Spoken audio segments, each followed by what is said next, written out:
కృష్ణా జిల్లాలో వాటా కోసం కేంద్రంపై ఒత్తిడి తీసుకురావాలని తెలంగాణ మాజీ సీఎం కేసీఆర్ అన్నారు. తెలంగాణకు అన్యాయం జరిగితే చివరి శ్వాస వరకు పులిలా కొట్లాడతా అన్నారు. బీఆర్ఎస్ సర్కార్ను బద్నాం చేయడానికి కాంగ్రెస్ ప్రభుత్వం మేడిగడ్డపై రాద్ధాంతం చేస్తోందని కేసీఆర్ ఆరోపించారు.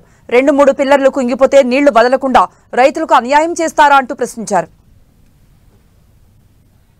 మాకు అధికారం రావాలి, ఎన్ని అబద్ధాలని చెప్పుదాం, ఇష్టం నోటికి వచ్చింది చెప్పింది. మీ దొంగ మాటలతో నంగనాచి మాటలతోని ఇతరుల మీద అబాండాలేసి ఏదో తప్పించుకుంటామంటే నడవది బిడ్డ, జాగ్రత్త. గవర్నమెంట్ వచ్చిన కాడ నుంచి మీరు చూస్తాను, ఎవడన్నా కొత్త గవర్నమెంట్ వస్తే ఏం చేయాలి? పోయిన గవర్నమెంట్ కంటే 4 మంచి పనులు చేస్తాం, ప్రజలు అవదనిపించుకుంటామనే మాట ఉండాలి, ఆరాటం ఉండాలి. ఒక్కటన్నా మంచి మాట ఉన్నదా? ఒక్కటన్నా?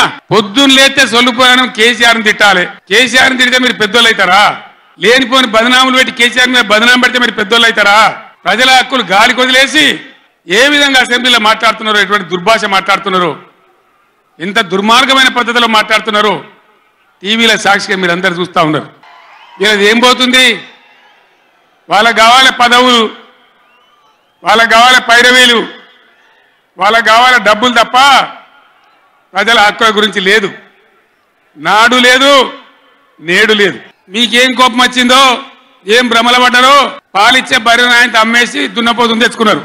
ఇక తర్వాత ఏం నడుతుందో 3వ నెల మీరు కళ్ళారా చూస్తున్నారు. చిన్న చిన్న విషయాలు పర్వాలేదు, కానీ మన జీవితాలనే దెబ్బగొట్టేటువంటి కృష్ణా జలాలు కేఆర్ఎంబి అంటే కృష్ణా రివర్ మేనేజ్మెంట్ బోర్డుకు భద్రపల్లాగబోయి అప్పయిపోయినారు ఈ గవర్నమెంట్. కొందరికి ఏమో ఇది రాజకీయం. ఇలా మనం పెట్టింది ఉద్యమ సభ, పోరాట సభ, ఇది రాజకీయ సభ కానే కాదు. నేను 9 ఏళ్ళు ఇచ్చిన కరెంటు ఏం రోగమైంది? ఏం దానికి ఏమైనా మాయ రోగం వచ్చిందా? యాడికి బాయే కరెంట్? ఎటు బాయే? దద్దమ్మల రాజ్యం ఉంటే గట్లనే ఉంటది, చాతగాని చవటల రాజ్యం ఉంటే గట్లనే ఉంటది. వాళ్ళు ఉన్నంత మాత్రాన మనం నర్వస్ కావద్దు. ఎక్కడికక్కడ నిలదీయాలి. ఏమైందిరా బిడ్డ నా కరెంట్ అని అడగాలి. ప్రజలను కరెంటుకు తిప్పల పెట్టినా, నీళ్ళకి తిప్పల పెట్టినా, మంచి నీళ్ళకి తిప్పల పెట్టినా ఎక్కడికక్కడ మిమ్మల్ని నిలబెడతాం. కృష్ణా జలాలలో, అటు గోదావరి జలాలలో తెలంగాణ రాష్ట్రానికి రావాల్సిన సంపూర్ణమైన వాటా వచ్చేదాకా బీఆర్ఎస్ కొట్టాడుతుంది. ఇలా అసెంబ్లీలో తీర్మానం చేయగానే కాదు, అఖిల పక్షం తీసుకొని పోవాలి. ముఖ్యమంత్రి, అధికార పార్టీ, అన్ని పార్టీల రాజకీయ నాయకులను ఢిల్లీకి తీసుకొని పోవాలి. ప్రధానమంత్రిని నిలదీయాలి. మా వాటా మాకు వస్తే తప్ప ఊరుకోమని చెప్పాలి. బ్రిజేష్ కుమార్ ట్రిబ్యునల్ కు 6 నెలల్లోగా తేల్చండి అని కేంద్రం ఆదేశాలు ఇచ్చినట్టు కేంద్రం మీద ఒత్తిడి తేవాలి. లంగచాత పెట్టి పోయిన ప్రభుత్వాన్ని బదనాం చేయాలి, బట్టగాల్చి మీదేయాలని మేము మేడిగడ్డ పోతాం. ఏం దిక్తాం? మేడిగడ్డ కడ పోయి ఎందుకు పోతున్నాం? మేడిగడ్డకు దమ్ముంటే నీళ్ళు ఎత్తిపోయి, నీళ్ళున్నాయి. ఈ కేసీఆర్ని బదనాం చేయాలని ఒక దుష్ట బుద్ధి పెట్టుకొని రైతుల పొలాలను కొడతారా? ఇదా మీ రాజకీయం? మీ చిల్లర రాజకీయం.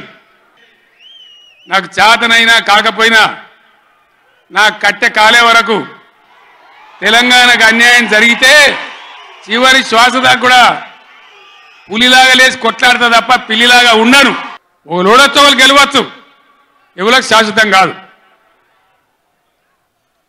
మళ్ళా డబల్ స్పీడ్తో మేము అధికారంలోకి వస్తాం.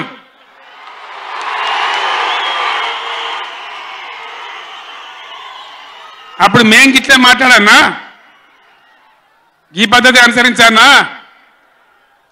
మిగిలితారా మీరు అసెంబ్లీకి కూడా?